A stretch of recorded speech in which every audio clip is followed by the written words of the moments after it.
Amis du jour, chalutations. Pour les petits nouveaux, moi c'est Sekhmet et je vous souhaite la bienvenue dans mon podcast littéraire. Dans mon émission, je vais tenter 3 fois par semaine de vous donner envie de découvrir des livres de tout poil, récents et moins récents. Alors, si ça vous tente, c'est par ici la suite. Aujourd'hui, je vais vous présenter Bûche et Embûche, une nouvelle enquête des thés meurtriers d'Oxford de Tsini Hannah, publiée aux éditions City. Dans cette nouvelle enquête, nous retournons dans le petit village près d'Oxford qu'est Meadowford-on-Smith auprès de Gemma Rose. En cette veille de fête, elle est à la gare d'Oxford pour dire au revoir à son amoureux Devlin O'Connor. Le bel inspecteur du CID de l'Oxfordshire part passer le réveillon de Noël et Noël avec sa mère Kiley. Les relations entre eux ne sont pas au beau fixe depuis longtemps. Kiley a beau être une quarantenaire aujourd'hui et avoir un fils, elle s'est toujours comportée comme une adolescente égoïste, le laissant derrière elle sans souci. Depuis peu, elle essaye d'améliorer leur relation et pour continuer sur cette lancée, elle l'a invité pour les fêtes. Si au départ, Devlin ne souhaitait pas y aller et laisser celle qu'il a mis du temps à retrouver seule à Noël, Gemma l'a encouragée à faire ce voyage. Sur le quai, les au revoir sont difficiles mais nécessaires. Une fois le grand brun aux yeux bleus parti, Gemma a un moment de flottement. Mais pas de place pour l'abattement, elle doit retrouver son sergent-major de mer pour l'afternoon tea. Elle se remet en route quand au croisement d'un couloir, elle manque de tomber en bousculant un inconnu. Un homme dans la quarantaine, plutôt bel homme. Et il sait qu'il plaît généralement bien aux femmes car il commence à vouloir user de son charme sur Gemma. Elle se rétablit, refuse poliment ses avances, s'excuse plusieurs fois et repart. Cet homme entreprenant l'a quelque peu mise mal à l'aise. Elle espère qu'elle ne le recroisera pas de sitôt et qu'il retournera vite aux États-Unis. Elle aimerait prendre le temps de terminer certains de ses cadeaux dans le laps de temps qui lui reste. Elle appelle donc sa mère pour confirmer l'heure de leur rendez-vous. Evelyn Rose est en plein shopping avec une amie du comité de la fondation Sister Class, Annabelle Foyle, née Morcombe.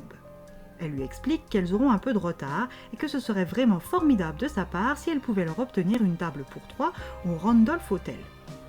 Gemma n'a pas vraiment son mot à dire, ni sur le lieu, ni sur la présence d'une invitée de dernière minute, ni même sur l'achat de culottes en flanelle colorées et à motifs, qu'elle ne veut vraiment pas, soit dit en passant.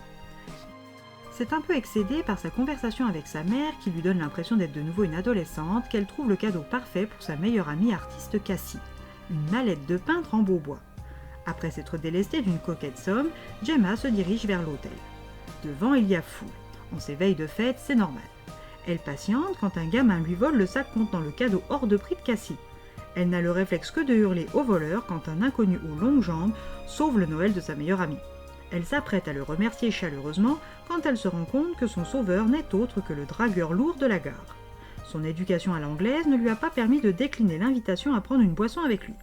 Elle a opté pour le salon de thé puisque sa mère et sa +1 doivent l'y rejoindre bientôt, du moins elle l'espère. Le quadra Habler se présente comme étant Ned. Il est de retour en Angleterre pour les fêtes et n'en a que faire que Gemma est un compagnon dans sa vie puisque le dit compagnon n'est présentement pas là. Gemma ne sait pas vraiment comment se dépatouiller et lui donne le nom de son salon de thé ainsi que sa position, ce qu'elle regrette immédiatement.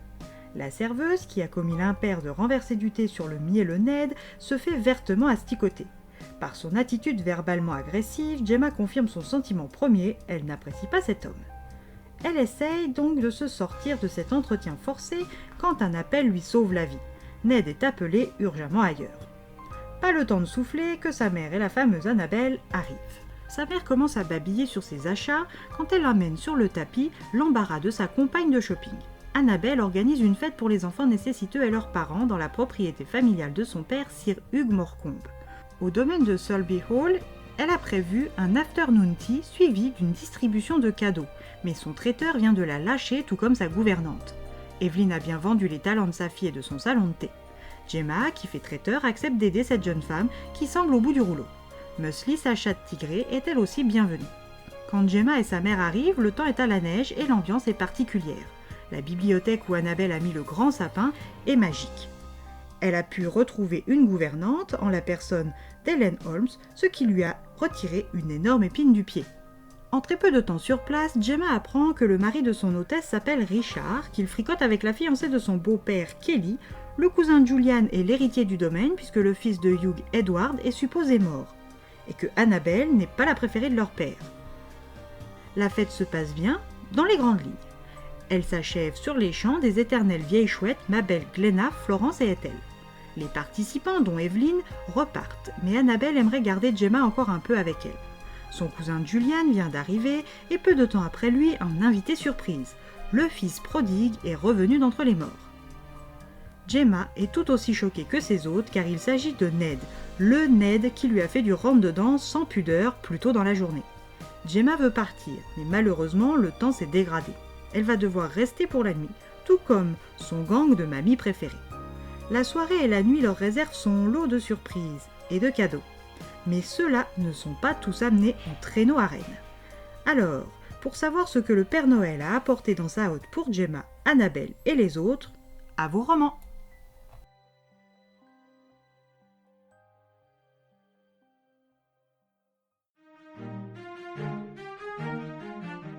Une nouvelle affaire pour Gemma et le Club des Vieilles Chouettes. Une lecture sympathique, même si, petit bémol pour moi, la temporalité n'est pas optimale.